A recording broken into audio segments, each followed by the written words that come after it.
ప్రభు నన్ను లక్ష్యం చేస్తున్నాడు, చింతించున్నాడు.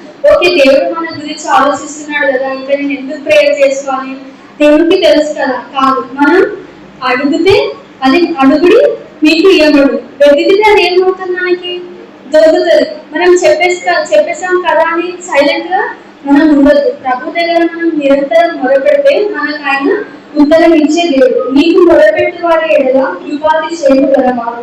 6వ వచనం మనం చూస్తే, యెహోవా నా ప్రార్థనకు చెవియొగ్గుము, నా మనవుల పని ఆలకింపుము.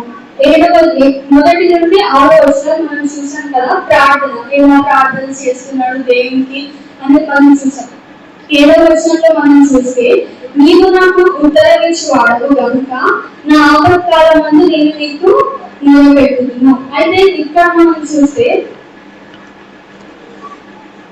మనం ఇక్కడ ఏం చూసాము, నీవు నాకు ఉత్తరం ఇచ్చేవాడు అంటే పైన ఏమంటున్నాడు, చెవి యొగ్గి. మొదటి వచనం 2వ లైన్ ఏమంటున్నాడు, చెవి యొగ్గి నాకు ఉత్తరం ఇవ్వు.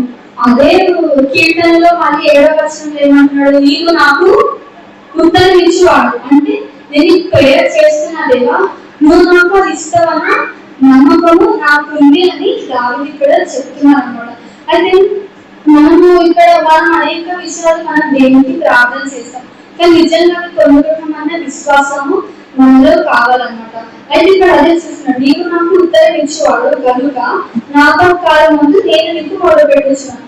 దానికి ఆపత్కాలం వచ్చినప్పుడు తను ఎవరి వైపు కూడా తను తిరగలేదు, కానీ ఎవరి వైపు చూస్తున్నాడు, దేవుని వైపు చూస్తున్నాడు. ఎందుకు దేవుని వైపు చూస్తున్నాడు, ఎందుకంటే ఆపత్కాలం ముందు ఆయన మనలను ఆదరించే దేవుడు, మనం మొదలు ఆలోచించే దేవుడు. అదే మనం 46వ కీర్తన మొదటి వచనంలో కూడా మనం చూస్తాం కదా, దేవుడు మనకు ఆశ్రయములు దుర్గముడై ఉన్నాడు, ఆపత్కాలంలో ఆయన నమ్ముకొనదగిన ఎలా ఉన్నాడంట, సహాయకుడుగా ఉన్నాడు. ఆపత్కాలంలో అంటే మనకి ఎటువంటి నిరీక్షణ కానీ, మనకి ఎటువంటి హోప్లెస్ సిచ్యువేషన్ లో ఎవరు కూడా మనకి దగ్గర తీసుకునే పరిస్థితిలో, ఎవరు కూడా మన పైన జారి పడని పరిస్థితిలో మనం దేవుడి వైపు చూస్తే ఆయన మనకి సహాయము కలిగించే దేవుడు. మన చుట్టుప్రక్కల ఉన్న పరిస్థితుల్లో ఉన్నవన్నీ దారులన్నీ మూసుకుపోయినప్పటికీ ఆకాశంలో నుండి దేవుడు ఎప్పుడు మనం ఆయనకి మొదలుపెడతామా,